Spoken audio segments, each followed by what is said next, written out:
Hey guys, and welcome back to Constant Agitation, our weekly podcast. And this week we're back to our usual programming. We don't have a guest, we're going guestless this time. I'm joined by Eva as usual. Hi everyone. If you missed last week's episode, it was really cool. We had our first guest on the podcast. It was a photographer from the Netherlands, Tim Verheyen. He's not just a photographer doing other cool things for the film community. So if you missed that one, go back and check it out. It was really fun. We went a bit long last time, didn't we? Yeah, but it was really fun. It was. And we talked a lot about cool stuff. So Yeah. As usual, if you're listening to this, we're doing it live on YouTube. We have a bunch of people in the chat. So if you want to join the conversation, have more interactions with everybody listening and with us, join us next time on YouTube. Hi, everybody in the chat. If everything is okay, give me a thumbs up or something if we have any issues. Because I've been playing with the back end of the settings this week. And so let me know if there's anything. Other than that, we can jump right into it. yeah, so today we are going to go through some of the questions we got on Instagram. And also we are going to talk perhaps a little bit more in detail about using filters for black and white photography before we move on to our weekly photographer, which did most of her work, almost her work, in black and white as well. I'm really looking forward to that one. So some of the questions we got for this week, and I'm going to start with this one because I know you are going to love it. Yeah, which one is it? So Tim is asking us, ultimate dream camera. Yeah, I feel like that's a trick question. I don't know what he's trying to do there. We can, it's an endless conversation. We can spend 3 episodes talking about that. Only? Yeah, for sure. I mean, why do you want me to start first? Why don't you go first? Why do I go first? Ultimate dream camera. I guess, I don't know. I can say right now that there is not a camera that I'm really, really, really looking forward to get. I'm maybe looking forward to find new cameras and new ways of shooting, but it's not like I have in my head this camera that I really long to have and to work with, or it's a dream that I have not yet gotten, because a dream is something that is not attainable in a sense or something like that. Yeah, but I think I think the best way to look at this question is that if you had to kind of make it up. If I had to make it up, yeah. Ooh, oh, that's a very interesting angle of the question. Mm-hmm. I didn't think about it like that. Ultimate dream camera. I guess it's a camera that can shoot all the different formats and all the different aspect ratios, so I can just move it in my, maybe that would be a dream camera. But wouldn't that be the opposite of the of the school of thought of thinking that you're better off with maybe very minimal setup with one focal length? Yeah, but then you can set it up like that, like you were saying. If you have a zoom camera, you can put it in one of your zoom settings and not move it and then work with that. Mm-hmm. But you will have a camera that can give you the possibility to change all these things at some point, right? Yeah. Yeah. I think that's why I am thinking about mine. Mm-hmm.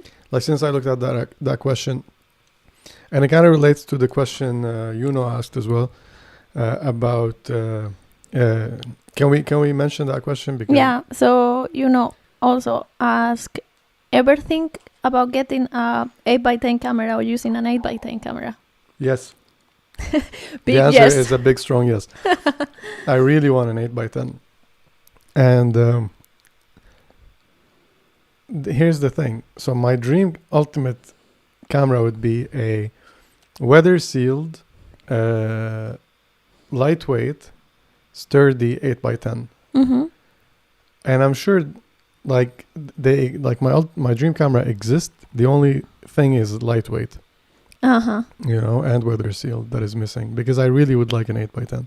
Yeah. That I can lug around, and I understand that it will stop me from going to a lot of places and taking a lot of photos, but I feel like I'm fine with that. You know what I mean? I think the 8x10 is big enough that you can kind of rig it up in so many different ways. You can DIY stuff. Mm-hmm. You can make stuff for it to fit. And with the 8x10, you can shoot paper positive. Yeah. You can make your own emulsions. You can just you have so much freedom with a. I mean, you have mostly the same things with the 4x5, but with an 8x10, you can have a 4x5 adapter where you can load a 4x5 inside an 8x10. You can do the same from 4x5 to 8x10 by changing the back standard, I guess. Yeah. But I think it might be easier going the other way because you just make it fit. You don't have to take stuff off. You just have to put stuff in. I don't know. What about you? Yeah, I don't know. My dream camera. I would say portability for me. It is important. Of course. Like, also, because I do realize, like, when the cameras are heavy, you know, they might be really nice cameras and I like working with them, but at the end of the day, my neck is like, and I wanna, maybe I don't continue my day with so much energy because I'm tired of carrying the camera. So I think portability for me. So maybe a camera that has wings that can come with me so it can take itself as I go places. I don't have to carry it. I'm curious while you describe, I'm curious to hear our friends in the chat. What do you guys think about this? Like, let us know what would be your ultimate favorite camera, whether it being something that already exists, you already have, or you want to have, or maybe something that you made up in your head. Yeah, I mean, the possibilities are endless if you can count with your imagination and how you want a camera to be, right? But I mean, now that I was thinking a camera that can take itself places, that's basically a drone. Basically, yeah. They exist, you know, they have these drones that can follow you around. I know, but I don't know. I really like, I have to say, I really, really like our TLR, the Mamiya. I think I know the answer. You just don't want to admit it. What? It's a Fuji Classe. Obviously, that's what it is. I mean, yeah, I see the Fuji Classe more like as like, you know, when you want something but you don't really need it, you know, like. Yeah, like a Ferrari, for example. Yeah, I mean, a Ferrari is even less useful because you cannot drive it at the speed you would want to in almost any place. That's true. But a Fuji Classe is like an overpriced. It is definitely overpriced. I mean, I don't know. I mean, here's the thing when we say overpriced. In terms of the, like, of all the different price ranges of different cameras, yeah, I mean, I don't think it's that overpriced. But should all these cameras be priced that way? That's a different argument. That's a completely different argument that I hope you take on in some video. Maybe. Yeah. I mean, we're stirring a lot of controversy lately. You know, he's saying cheap but amazing medium format camera and cheap film stock prices. Yeah, definitely. I mean, it would be really nice if one of the things that Kodak has been teasing recently is a cheap Aerochrome or like a consumer film. They said they're gonna bring two. They bring two things to the market. One new, one old. Yeah. So I'm hoping. And I definitely, like, very highly unlikely that the old thing that they're going to bring back is the Aerochrome. Even though we all are hoping, but I agree with you. By we all, you mean like 5 crazy people who love, like, these weird things. I mean 5, not 5.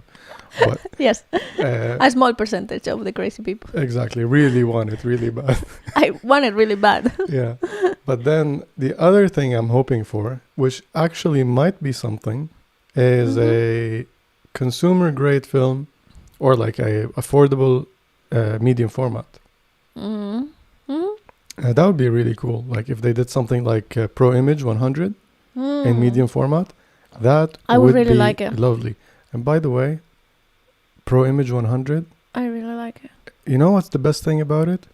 Is how flat it is when it comes out of development. Yes, yesterday was so nice. Yesterday we developed 4 different 135 millimeter film, 4 different film stocks, and we let them dry equal amount of time like we always do, and we had to cut them, and then we cut them, and all of them were so curly, but the Kodak Pro Image 100 was flat, it was so flat and so soft and so good, ready to be scanned. It was almost harder to put it inside the sleeves. Because it was so soft. Like I told you, you were saying, why would you think that is?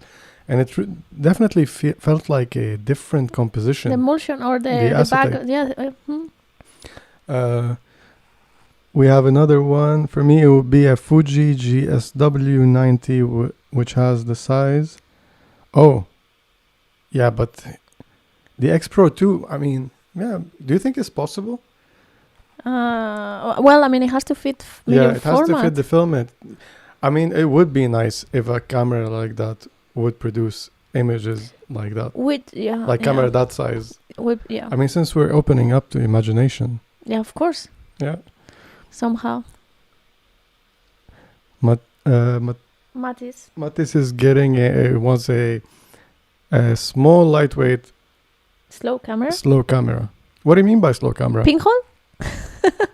A pinhole. That would be the slowest. Yeah, I know. He loves his Isolas. He has like 3 of them. Yeah, those. I was actually, now that you guys were thinking about, like a Fuji GW that is as small as an XP2, like the smallest medium format cameras that exist, I think, are these Isola. All Isolas. They are actually quite compact. One of the most compact medium format cameras I've seen.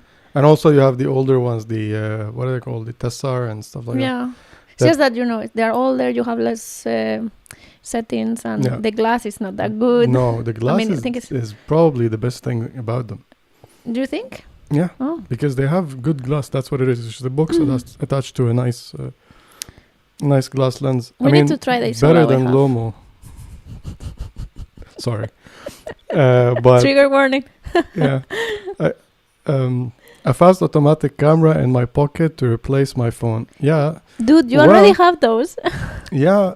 Where are they? There's a bunch of them over there. Far away. I have the Canon Prima Mini 2. Canon Prima Mini 2. Very tiny. It fits in my pocket like two of these. Maybe. I think you can find one for like 20 euros. It's slightly bigger than a Magic Mouse.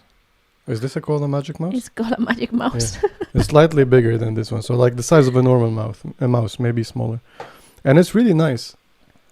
Although I think I'm going to scan tonight 3 different films that I shot with 3 different point and shoots.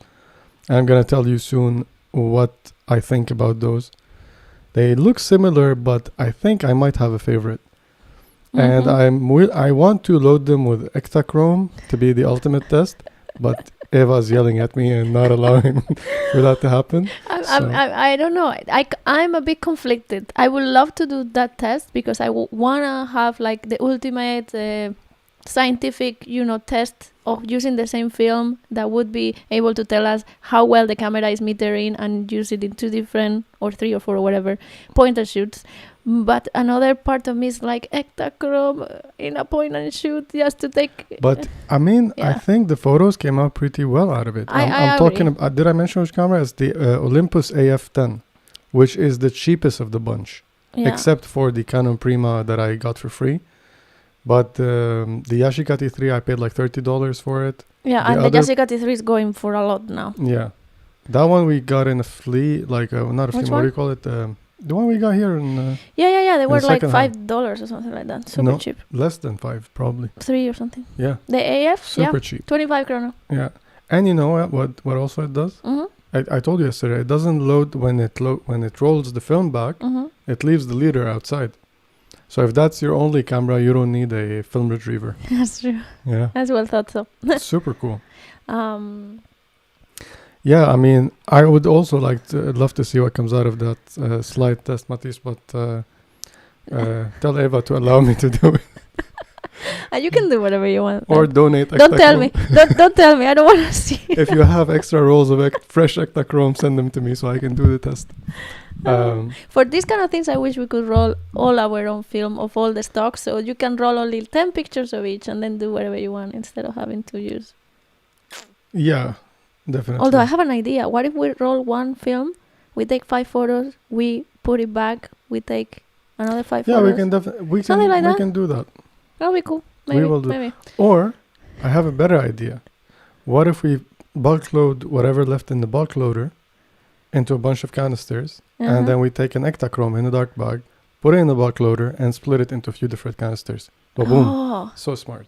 Magic. I figured it out. All right, I think we should get moving to another questions or another topics. Let's talk. Actually, I did have another question in mind that someone asked me or ask us, what is the best color film to shoot in plants? Because I was putting in the story that today we're going to talk about botanic photography and stuff. I would say it really depends of what kind of plants you're shooting, what kind of tones you like in the plants you're shooting, and how much are you going to edit your shot after you scan it for the greens. But I have to say that talking about the Pro Image 100, I have taken photos of some plants here at home with the Pro Image 100, and I really liked it, actually. Like this has been there, that one has been there, that one also. I think the video exists on the channel. So if you want to go and check it out, it's called Shooting Film Under Quarantine. Yeah, it was early in the quarantine. Yes, and you can see actually how the greens are with that film stock. Yeah, but I would, if I have to answer that question, I would stress on the first part of the answer is that it depends on what you like. It depends on the final look you want to get.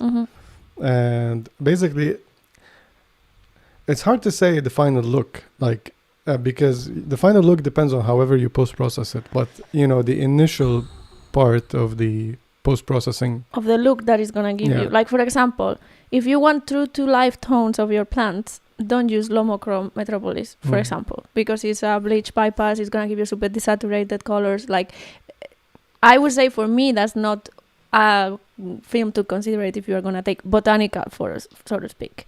But of course, within that, like I think, for example, Fuji stock would be really nice with plants, because it has this a little bit of bluish undertones, which to me is a color that I like. But of course, it comes out to like, what do you like? Yeah. But again, it all depends on how it's processed at the end. Like, when we use Negative Lab Pro for our scanning, and now recently in the latest update, they added a drop-down menu where you can choose different LUTs. And LUTs are short for lookup tables.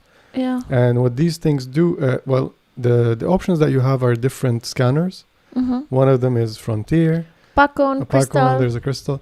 So what it's telling the program to do is to, I'm sure most of you know it, but for those of you who don't, a LUT is like a reference table that tells which color the program is that this value will give you this color and this value will give you this color. So you can have different you can have different colors, different looks, different color palettes. LUTs are traditionally being used to color grade video, for example. Yeah. So because like if you're trying to color grade a video to emulate a specific film stock or a specific look, you can take that, put it into the program. You can create your own LUTs on Photoshop, actually, which is a cool way of making your own presets. But anyways, what they do here is that they take many samples of this scanner, how it usually renders this color, and then they program it into this thing. And what you notice is that when you switch between these, they look different. They look drastically different. Very different. Yeah. In the early versions, it was the analysis part is where you can choose between Noritsu and Frontier. A very, very slight difference. Like you have to kind of look for it, or you have to have them side by side to see the difference. But when you look at the LUTs, because they added more different scanners, you can see that it's a big difference of how the colors are rendered. So it's not just about the film. I would say, shoot whatever you like, whatever you can afford. I think nowadays with the post-processing, it's about the grain, your grain preferences, and your speed and price. These are the three main things. And then from there, of course, you're going to get different results. But if you really want to get a certain look, you post-process it to your heart content. Actually, Brandon, who asked the question, is on the chat as well, and he said kinda a joke about shooting plants, because it really does depend on what you like. And he said, personally, I've been looking to see 200 for 35 and Pro 160 NS for 120, which are Fuji stocks as well. So we agree. Pro 160 NS is really nice. I really dig it. And please, if you really, really like Fuji stocks, I recommend that you try to get some of these 160 NS, because we don't know how much longer it's going to be available, and it's only sold on the Asian market at this moment. So if you can find some retailers that sell it, then I would really recommend you get some of it. Okay, I'm curious what dark table is. To scan everything, and it's manual. It's much harder to get the colors right. Yeah, when I started scanning, I use the curves, basically the curves, and I do adjustments. So I invert every channel separately, and Beep, beep, beep. yeah, you get eye exhaustion really quickly, and you have to keep looking at a reference to kind of bring your eyes back. At least that was my experience. I started hallucinating colors as I after working on like 3-4 photos. I have to stop and I have to take a walk, and it's a trippy walk. So yeah, I mean, if you're trying to trip, maybe that's the healthiest way you can do it. But yeah, I'm curious to look into dark table and see what that is, even if it's a bit harder. But again, it goes back to, I'm sure, like, different scanners will give you. Before I started developing and scanning myself, I used to take it to different labs, and I was shooting the same roll in the beginning because I got a 3-pack or something, and I took it to different labs and I got different results, assuming because they were using different machinery, and because they made, as you do the correction, there's a human element. Yeah, definitely. So it's a big complex subject that I don't think we can have an answer for. Do you have any other questions before we jump into the one I have some material prepared for? I do not have any other questions in my channels. So we have, one more question that we wanted to maybe take a little bit more time on and research a little bit on it. Yeah. Which it was written by Huno, I believe. Was it? No. Oh, Ryan. by Ryan. Yeah, Yeah. Ryan. Is it worth looking into filters when first starting out with black and white? Versus... I think it was versus looking into films, different stocks. I think that was the question. I only see this part. I don't know where the other part is then. Maybe I continued it in my head. I think maybe. Can I see? Yeah, sure.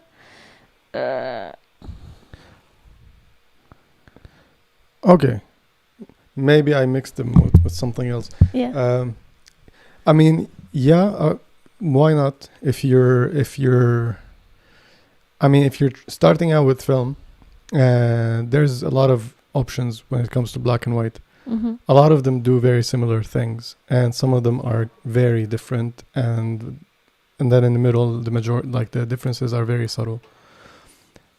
But what I can say, when it comes to filters, I think it's very important to learn about it. I didn't learn about it for years. I'm still recently learning about it now. And I wish I knew more about it, because it changes the whole thing. So let's jump into it. There. So this is the Hoya Filters, which is a company that makes those filters. And they have a very simple explanation. And in the simplest terms, a colored filter will pass its own color and block its complementary color. For example, you are taking a picture of a red rose here, and then so this is important also because this helps you understand color theory as well. And how colors work, basically. Yeah. So here on this scale that we can look at here, it's not very obvious how colors are opposite from each other. But if you look at a color wheel, it's usually the opposite point. Yes, complementary colors. That would be the complementary color. And so I have another table here, and there it is. We can look at the different colors, filters, and how they affect the spectrum. So this is a spectrum, and this is the different value of gray that you're going to have for different colors. So this dark red is going to be darker than a light red, and so on and so forth.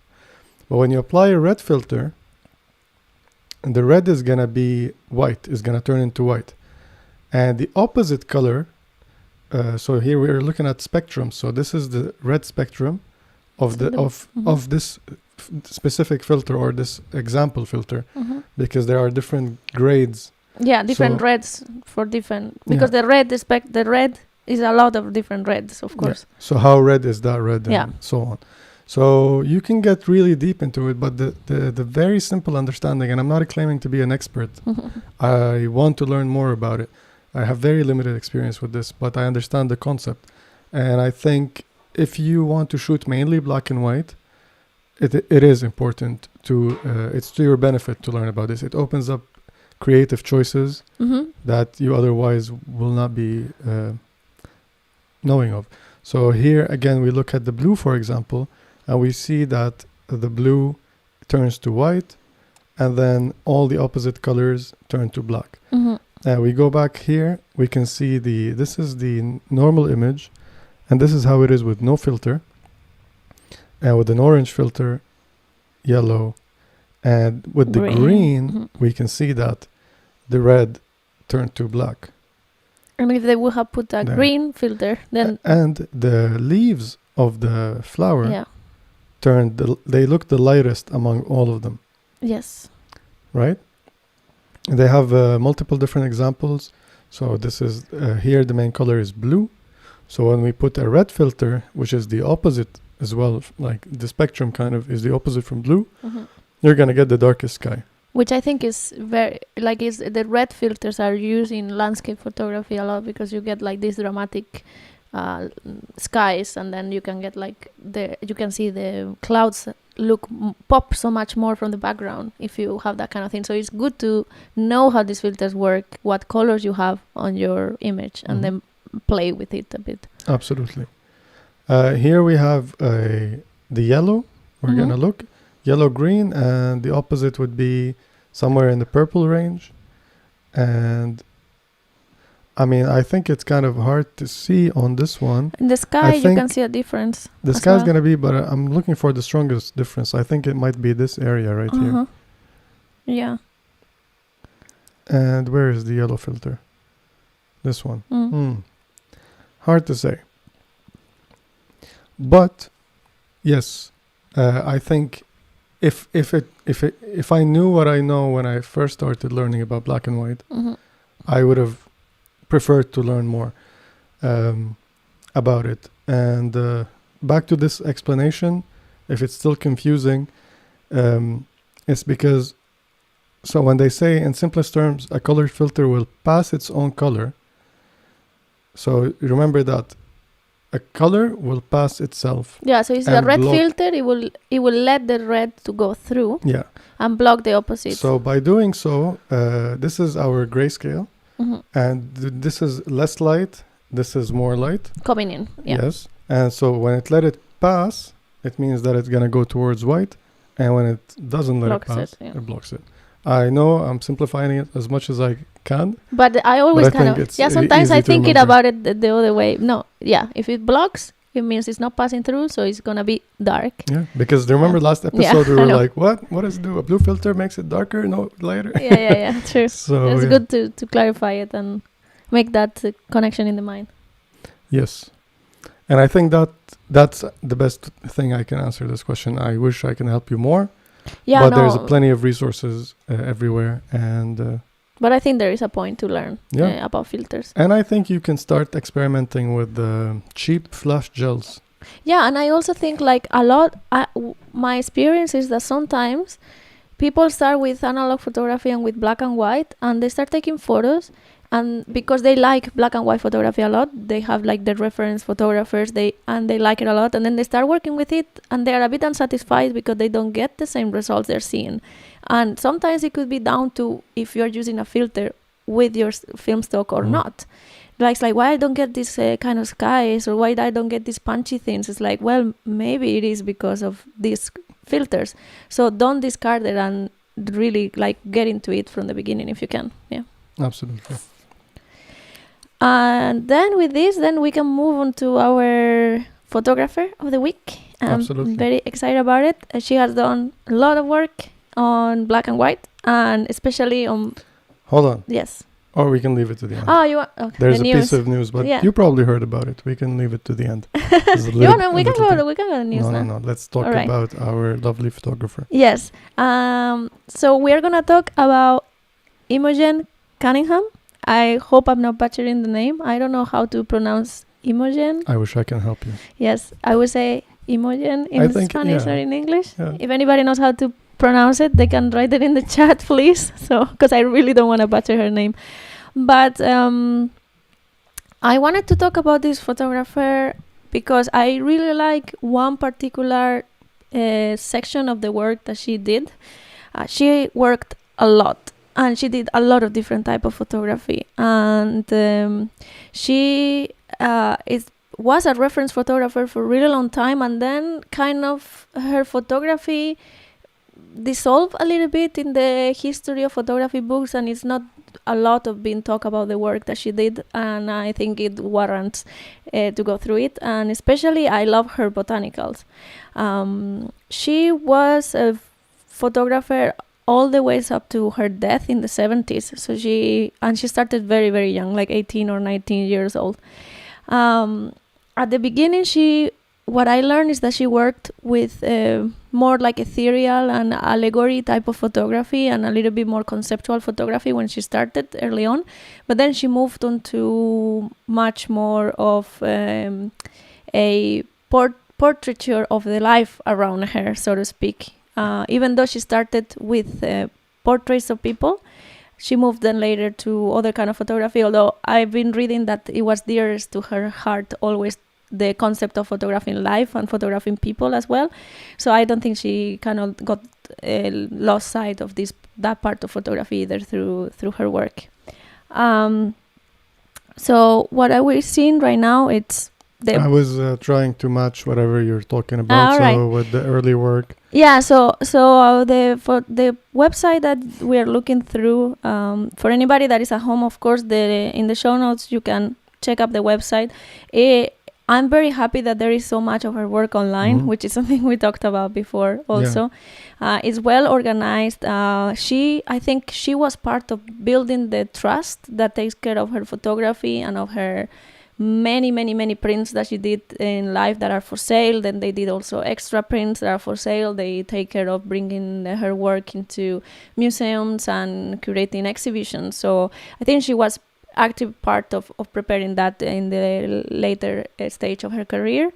And I know you're looking at the street photography because she also did really cool street photography. You can see here in the menu she had her fingers in a lot of things.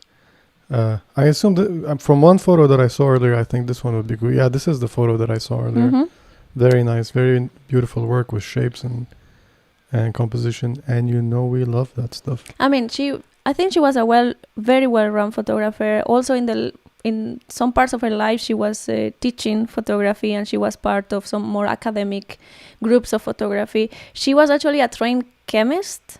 Because in the university where she went to, there was not really photography as a major or as studies.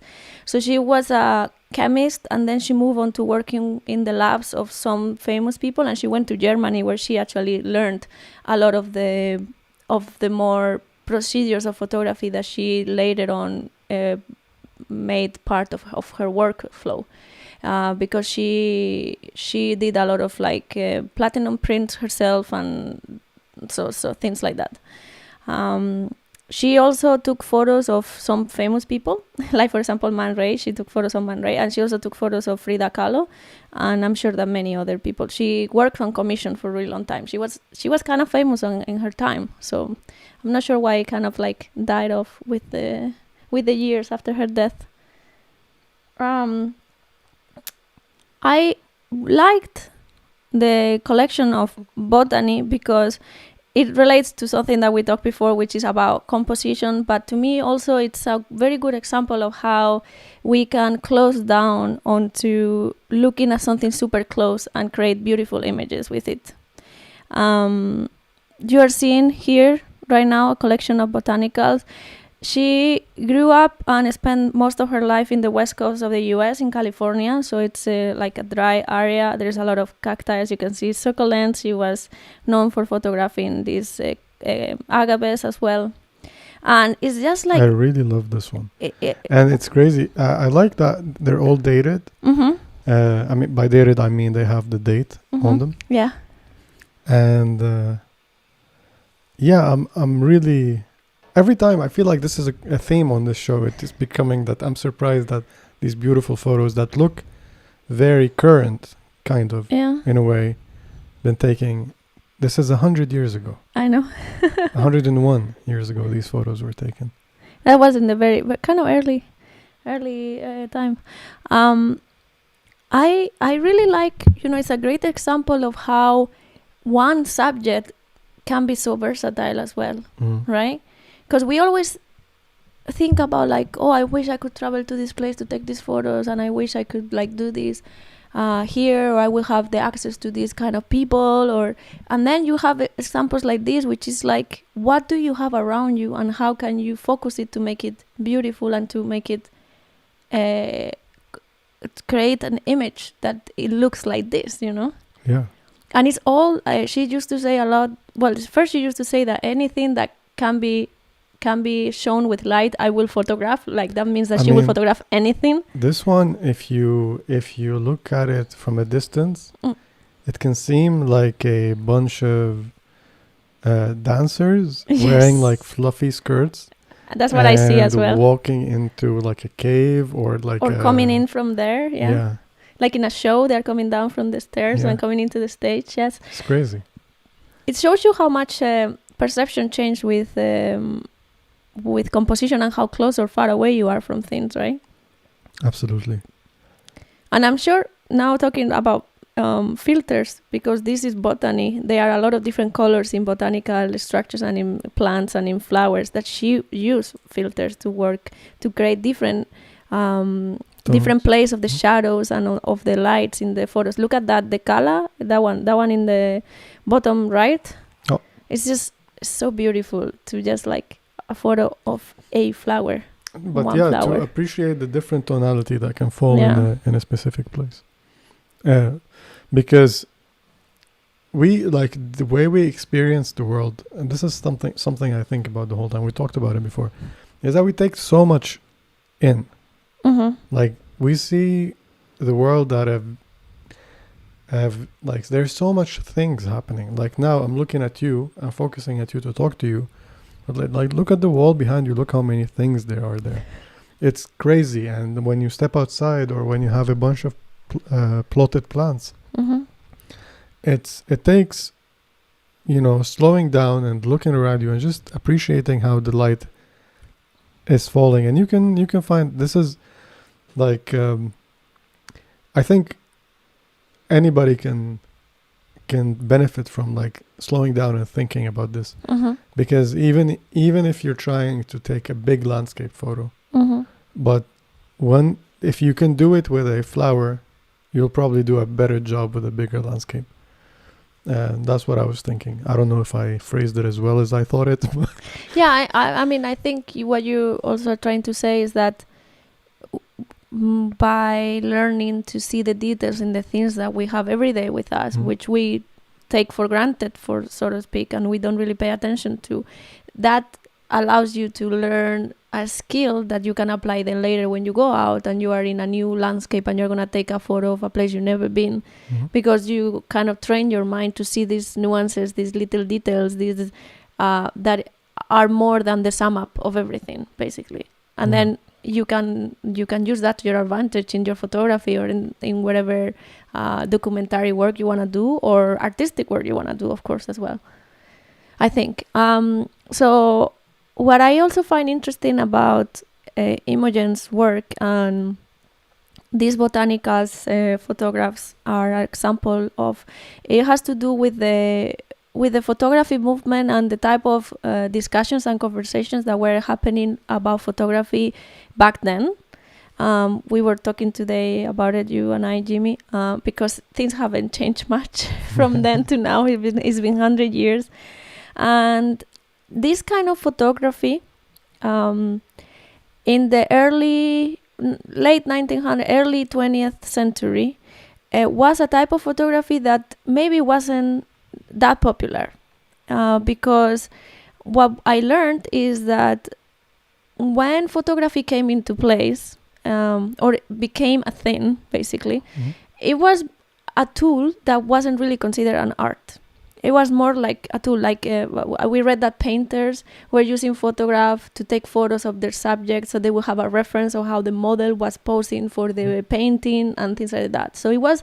So basically, if I want to make a painting of you, instead of having you for like 7 hours, I take your photo and then you go home and I Yeah, sit there that's and what draw? I understood. So that Okay. it was used as a tool in that way. Mhm. And there was a lot of debate into its photography and art. Is it not an art? Is it just taking an image of something that exists, takes the art away from it?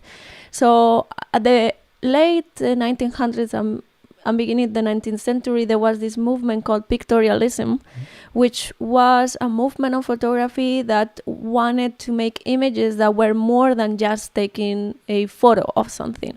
So it included a lot of extra work on the images, for example, by playing with the kind of material that was light sensitive in the print, doing different type of printing methods, and those sort of things. It was kind of like they wanted to create something more than taking an image. And then with time, the people like Imogen and other photographers came on like, no, there is value, there's artistic value in what they used to call it straight photography, was it? I don't remember the term. Straight, yeah. Straight photography, Mhm. which is you don't have to use anything else than the photographic methods to create an image that is art, Mhm. right? And then is when this famous group called Group F64 Mhm. came into place. I don't know how many people of the people that are listening to us know about the existence of this group F64. It's something that I didn't know until fairly recent. And the group F64 basically was a group of photographers that wanted to counteract the movement of pictorialism and also the early trends of modernism in photography as well. Modernism it's a movement that is much more than an art movement. It's basically a mindset movement which was focused on we are changing our lives, we are becoming much more urban, there is a industrialization of life, and in photography the modernist movement focused on taking photos of all these new structures, new machinery, the new cities, and people forgot a little bit about the things that are all around us, like botanicals or like natural things that are around us. So the group 64 Imogen part of it was kind of, well, maybe we should not lose sight of this and also give the value of straight photography that it should have. So F64, it means that is a very, very small aperture in Almost large, like a pinhole. yeah, exactly, in large format photography, which also means that you have a very large depth of field, which means a lot of your things in your image are going to be in focus.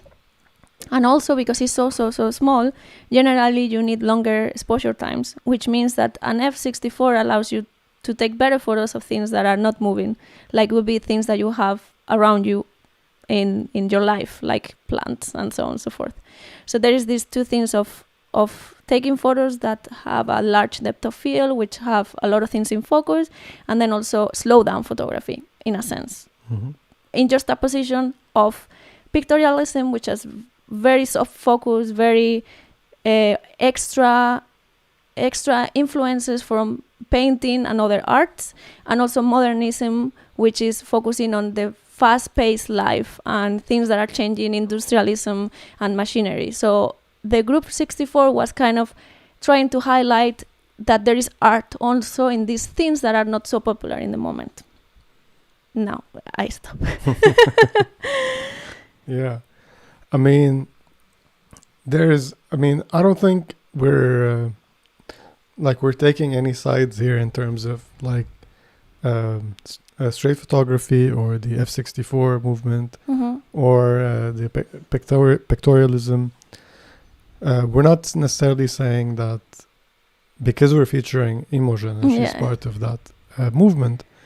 I mean, that was a different time then, and now we're in a different time here. As you said earlier, the whole thing is still not figured out, and I don't think it will ever be. No, I don't. I don't think there so. has to be a excuse me, a right or wrong, or a very solid definition of what is art or what is not. Mm-hmm. I mean, it's just, I understand it. I understand why this argument exists, but I don't think it will ever have a solid answer. Because, I mean, like, think about it with music. You know, like if you're a classical musician, and when the first time metal became a thing, you know, or I mean, maybe I think classical musicians have more appreciation to metal than the common folk. But I mean, if you're somebody who's just into jazz and classic, and then you hear somebody's playing metal music or hard rock or all that kind of stuff, to you that's like childish. Maybe it's not something nuanced and artistic and has thought into it. But for somebody who's into that kind of stuff, or for the actual artists that are making that music, it's a lot of subtleties that will not be easily picked up on by somebody who needs or who's used to hearing the melody played by the big orchestra. Yeah. And you know, that's how they used to the sound coming at them. Not saying that we should be comparing these things either. Yeah. You know, like, where do you draw the line? How do you define art? There's, you know, like I think that's the exact thing that you shouldn't be doing, is to try to define art. It's beyond the point. I think that the most interesting part of all this is that these thoughts, they are the ignition of the movement and the change in the trends and how and the people's work, basically. I think the interesting thing here is understanding why does this photography exist, where does it come from. It comes from opposition of these ideas, and just understanding how they relate to each other. But I'm no one to say that someone that take a photo like this is more or less art than a photographer that paints into their photos. You know, like, but the very interesting thing is to understand, okay, these people thought like this, and making this work was their way of pushing against this other line of thought. And that's beautiful. To me, these photos are beautiful to look at. But there are also many other pictorialist photos that are beautiful to look at, and they have a lot of value. It's actually, like, in my head, this doesn't fall, at least the stuff that we're looking at, it doesn't fall outside of artistic. I mean, outside of, because here's the thing. So when they define the straight photography movement, is that it's just purely based on photographic methods. Yes. But to me, you cannot take composition away from painting. Yeah, I know. So how do you, like, decide that composition is a parallel thing that exists in both things? But do you know what I mean? Like, all composition is inspired from paintings. But I mean, I totally understand what you're saying. When we were reading the group F64 manifesto, which is basically weird. It's weird because it's a line of rules that, I mean, any manifesto is real, I think, but this somehow it didn't really make so much sense to me, because it was something about, like, this kind of photography represented by this group only is based on these photographic methods, and nothing that has to do with painting or other graphic arts. But to me, photography is a graphic art. Yeah, I think it was Ansel Adams. No. There's a photographer. T. Hopper did a video on him lately. Ernst Haas. Ernest Haas. Yeah. Yeah. He said something was what was it? I think, like, I've been always thinking about this. It's basically a photographer is a painter in a hurry. Oh, yeah. Or something, like, that's the idea. And I always thought about that, because I remember, like, I really wanted to paint growing up, and I was really bad at it. Like, I practiced for a while, and I became good to a certain extent, but I never was able to express visually what I want with my hand as I could with a camera. Yeah. And even if it was like the most basic thing, even if I'm just taking a photo of the corner of the wall, because a lot of times I want that photo, I want to take that photo, and I can draw it. I know how to draw like 2 shades or 3 shades of gray in specific geometric shapes. I have the capacity to do that, but it's just so much nicer to just click it and have it. For me, at least, I enjoy it in that sense.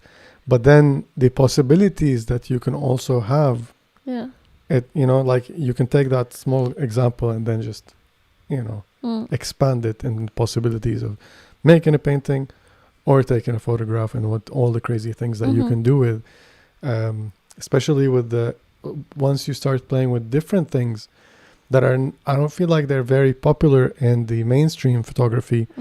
I see a lot of people trying to do it, and it really makes me happy when it's impressionism. Oh yeah. There's something very simple that you can do with any modern camera, and the cool thing is that with digital cameras you can do a lot of testing and see immediately your result. And what I'm talking about, you can do it in so many different ways, but using motion with your shutter speed to create an impression of the image rather than a high resolution image. Yeah. And if you think about that, where does that fall under? Is that a straight photography or is it pictorialism? That's pictorialism by definition. But also by definition of straight photography is that you're only using photographic techniques and you're using the different settings that the camera... Yeah, that's true. I mean, pictorialism and straight photography definitions have changed now with the introduction of digital, right? But you can still do it with the oldest camera. Like, for example, I saw these photos online recently. There was a photographer from Germany, I think. You showed me. She was doing year-long exposure in a beer can. Like, it doesn't look like a straight photo. It's not like high definition. It's not nothing like that, but it's using the basic concept of photography. The light comes into, leaves an impression. I understand what you mean. It's interesting. So I think, and like now, looking back at all the options, it's just ridiculous to kind of like stress over these things, But I think like because there's some sort of like the fact that the group was called F64 and that they talk about having a large depth of field I think is somehow maybe these photographers, what they wanted to for them, photography was to capture what the eye sees without any sort of modification of that capturing of the world around you. Because when you include, for example, a small aperture, like 1.4, 1.8, when you get this blurry, creamy background, you don't see the world like that. Well, for the most part, you kind of do. If you get it, like you get very close, and stuff. Okay, you don't see that during the day. Yeah. But at night, it gets blurry in the background. Yeah, but because your pupils are dilated. Yes, I agree with that. Yeah, of course. But what I'm trying to think is like how these people thought about this straight photography versus. And that's why they wanted, taking the photo of these objects. No, but I understand. I do understand. But I'm kind of like having my own twist on it. In a way, it's like I'm just arguing with dead people. I don't know. No. I don't know what they think. But when I see these photographs, here. Yeah. And like compare this, with the photograph now taken of a flower in a 1.4 lens and aperture and with the blurry background. They are not that kind of photography. No. It's definitely a different thing. I agree. Here, the focus is completely somewhere else. Like, I don't mean the actual critical focus of the image. I mean the intentional focus is somewhere else.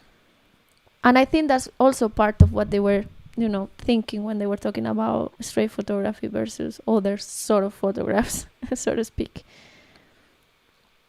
But I really love the collection. That one of the center of the flower is just so beautiful. The second one? It's really nice. It's delicate. I like flowers too. But and also there was a Monstera photo before. All really, really nice work. Let's take a look at the chat, see what people are thinking. What do you guys think about this? Share with us your thoughts and feelings. Yeah, it's a interesting subject to talk about. Do you want to look at another collection? Yeah, that'd be nice. I really love the ones that are so abstract you don't really know what you're looking at. And with the flowers? Yeah, with the botanicals, I mean. Like this one. Yeah, that one is really cool. It's so beautiful. All right. and how you like. I can see the warmth of the Californian sun with those Right. harsh shadows in there as well. For some reason, this photo, like, if you showed this to me, I would like guess it was taken in the 70s. This specific one, Yeah. for some reason, I don't know why. I think like it's some kind of cacti leaf. It's an agave. Yeah. And I feel like in my head, like when these patterns like blended with like decor. Mm-hmm. W- Yeah. And I know the because when I same see the pictures, I always think of them as prints, Mm-hmm. Uh-huh. you know, and I'm thinking like, where would this be? Somewhere in some home in the 70s, you know, but it's in color. I'm just looking at the black and white version of it, Yeah. The agave is the plant that the tequila comes from. right? Let's take a look at another one. What do you think? What do you want to look at? I mean, I think we should look at her self-portrait just so we can see her. Oh yeah. She was taking self-portraits from very early on until very late. You want to tell us some of the, like, there was like a personal thing between her and Ansel that you... Yeah, so actually Ansel Adams and Imogen and some other photographers were the founders of this group F64. So they were like, colleagues working in the same area physically, which was California, but also in the same arts and crafts, so to speak. And we read a story that Imogen, she could be, a little bit acidic, they used to call her. Ansel used to say that her blood was 3% acetic acid, which is such a photography bully joke to say. Yeah. And that once Ansel Adams was having some sort of negotiation or work with some coffee makers to put a photograph of Ansel Adams in one of the coffee cans. So the idea was that these coffee cans could be kept as like a safe kept thing, like a souvenir. You keep it because it looks nice. And then Imogen's reaction to it, because she wasn't happy about the idea, was to send one of the cans with a marijuana plant planted on it back to Ansel. Which I thought was like, California was on top of it, like. Yeah, I mean, that's a different argument. Let's not get into it. But it was kind of interesting. But of course they were friends and they were together, and later they have a lot of exhibitions. The group 64 had a lot of exhibitions. F64. Yeah, you said group 64. Yeah, that's another one maybe. We have to say that one of the names we were thinking of naming this podcast instead of Constant Agitation, it was on the short list, was... Yeah, it was... we were thinking about F22 and F64. Then we thought, F64, it kind of already says F22, but it was the same idea, kind of. Yeah. Well, the first idea was like F22, but then I was like, but if I really want to be technical, we should call it F64. And then you were like, but most people won't even know what you mean by F64. Like for a lot of people, young people who don't necessarily look back into like old cameras and stuff like that. And large format, yeah. Yeah, the smallest aperture would be F22. Yeah. Yeah. But then our lovely friends who are familiar with these kind of things will be like, what are you guys talking about? F64 is the thing. And so like, let's avoid this whole thing. Let's just find another name. Yeah. So is this a self-portrait? Yes, of course. Yeah, she's in a different costume. Yeah. Why am I so surprised? Yeah, like some mirror play. Yeah. They're really cool. She was hold on, because I'm bad with dates. She was before Vivian or after? Before, because Vivian passed away in the 90s and she passed away in the 70s. So they overlapped a bit. The late life of Imogen. Because these are giving me like a lot of Vivian vibes. Yeah, of course. Who do you think was inspired by who? I don't know. Imogen's been taken for a really long time. Yeah. This is a nice one. Yeah, but these were before her time. Yeah, definitely. This is with family. Very nice photos. She was really... Oh, look how cool this one. This is like the mirror that changes the shapes. Yes. Very nice. You were saying something, sorry. Yeah, that she was photographer really before her time, because she used to, for example, at the beginning, before she was famous or anything, she would pay models to create shoots that she wanted. For example, once she got a family to pose nude for her, and then she got a lot of bad talk because of it, because it was like, why is she like doing this kind of photography when she wanted to just like bring the intimacy and the closeness and intimacy of a family just being together. It wasn't nothing out of the... Yeah, and I'm assuming these photos are going to be in this tab that I'm not going to click on YouTube. It's up to you at home. Just go and check it out. It's really nice work as well. And I think she has an eye for, she makes a lot of photos safe for work in the way that she uses her compositions. Mm-hmm. So she is very smart with the way she places the bodies and what parts of the bodies she photographs. So it's a very nice work also to look into the nude section. We can take a look at some still life. Here's going to be kind of similar to the botanicals, but not as much. She didn't do much of those, or at least there is not much here on this gallery. But I think that's also like up to you and how you view the world. Mm-hmm. When we're talking about like getting inspired from like other photographers' work, because it depends on how you see the world. So if you see the world more, if you capture the subtleties of a more geometric and harsh shapes, mm-hmm. You can still get inspired by looking at the botanical mm-hmm. and how you can find the subtleties of the light falling there and the different tones. Mm-hmm. And because I feel like it's a theme in the podcast. We always like talk about how it is with the black and white photography, how it teaches you to see the different shades of the light, rather than the different shades of color, mm-hmm. which is not necessarily unrelated, because you can always take back those skills that exist. We talked about it last week with Tim, and we saw some of his photos where, even though, or at least in my opinion, mm-hmm. I think you guys disagreed with me, but I think in my opinion at least, I thought that the same subtleties on picking up on his ability to pick up on black and white and how the light falls off, mm-hmm. he does the same with the color. And I think that's why I liked some of the color images, regardless of it. I would like them regardless. Both ways. No, we agree with that. It was just about if sometimes they translate well or not, what we were talking about, I think. I think we can look at these hands also. What happened? That bamboo plant is a bit upset. It's all right. You want to go rescue it? It's all right. It's going to be fine. It's very flexible. Okay. Really. It's okay. There's a bamboo plant over there, and it was very... Do you think it was because of the heat today? Yes, and also it's very heavy. Top heavy. That's the problem. It's very long. Yes. It's very long and bushy on the top. I like the hand ones. Actually, on the time I was running a photo group here in Uppsala, we will have every week different assignment, go through some kind of work to do, and hands was always on the curriculum.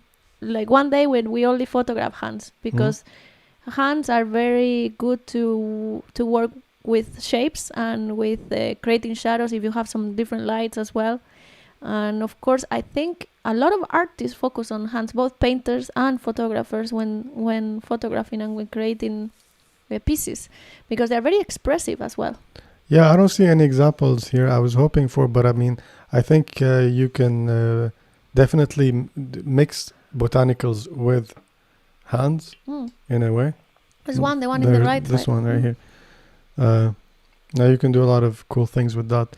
And I think we were also talking about when you use, like for nude photography, there's you can use the body parts as shapes. Mm-hmm. So you're not necessarily knowing what you're looking at. I remember I was last time I was in Beirut, there was this photo on the door of a gallery, a photo gallery, and I was with my friend in the car.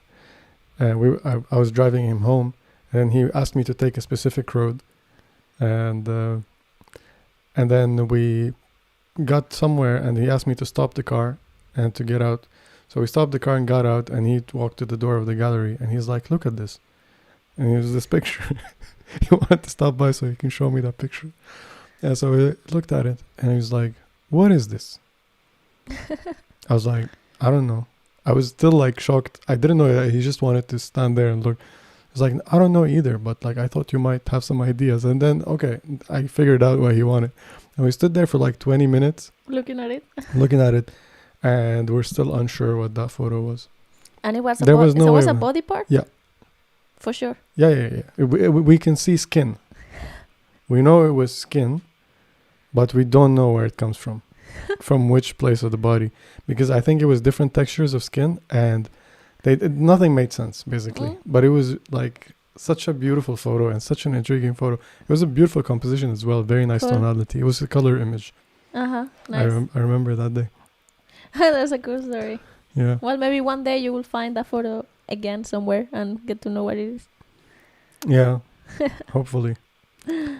Do you want to look into something else, or I mean, we hit 1 hour. Oh, we're hitting 1 hour now. Yeah. All right. No, I just encourage the people that are listening to us on the podcast, which is picking up a little bit. Please go and check Imogen's work. Very The nice. links are there. And You can always, I mean, if you're listening, just immediately click on the links so you can. and browse as we talk about it in your ear.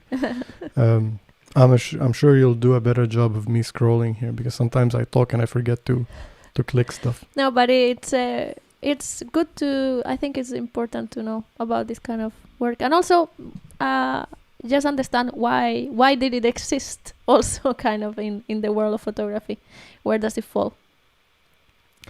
But you wanted to cover. Yeah, I remember that. I just remember that, but I also feel like we could just skim through these. These are the most Landscape. architectural and. This reminds me of. These remind me of Animals cover. the Pink one Floyd. from the Pink Floyd, yeah. Yeah. Because she took photos of industrial areas as well. In a landscape. Anyways, we know you guys love gear talk. So, I'm just kidding. Most of you actually, because you're here, you love to look at inspiration like we do. Yeah. But we also love gear. So We're gonna cover recent news. there's an article from Cosmophoto, and many other people cover it. I should have prepared better for this one, but if you want to see this in action, I'll tell you where to find it. Anyways, Intrepid, if you don't know what Intrepid is, a current small company that is making large format cameras. They do a 4x5, 5x7, and 8x10. Yes. And they used to have a 4x5 conversion to make it an enlarger. Now, they're making a new kit. Mm-hmm. It's going to be 35 millimeter and 120. I almost said 120 millimeter and was about to be cancelled forever.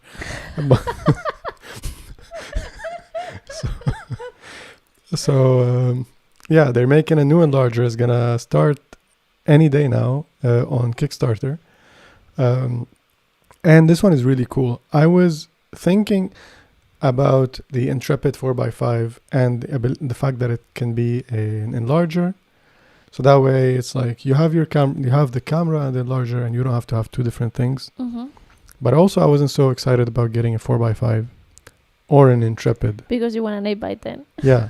I want an 8x10, and I don't have anything against Intrepid. I think I might end up getting one, but I kind of want to have a different one. Let's not get into that now. But now I think I might actually go for this enlarger, especially after seeing it. Shoot Film Like a Boss, the name of the channel, is one of our favorite channels also on YouTube. Does a lot of cool things with black and white photography.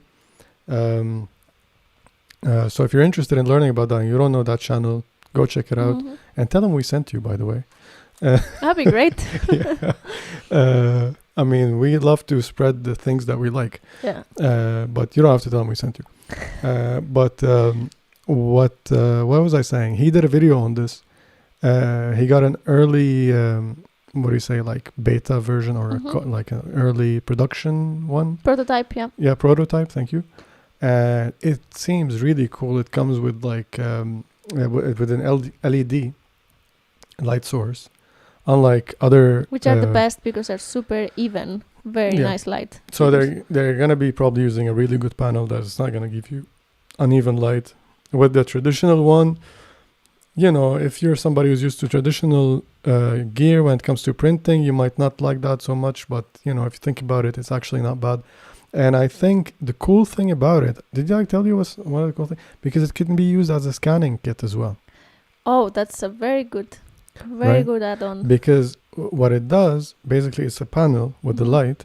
And then you have the film holders.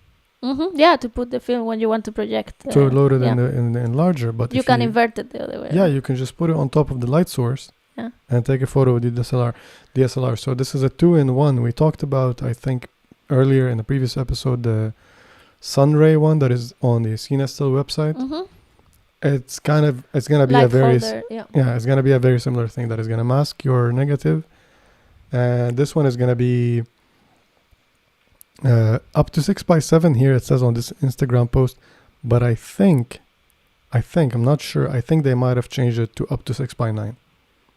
That would be great. Yeah, that would be better. That would be actually smart on their side. Yeah.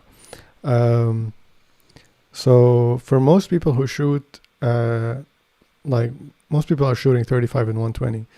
If you're shooting larger formats, you probably already have a dedicated enlarger. But this one is pretty small. It has, as I said, because it's an LED panel, I'm not sure how it works, I forgot, but I think the LED panel changes color. I think because I know it has built-in color filters. For the RGB? Yeah. So like an RGB light?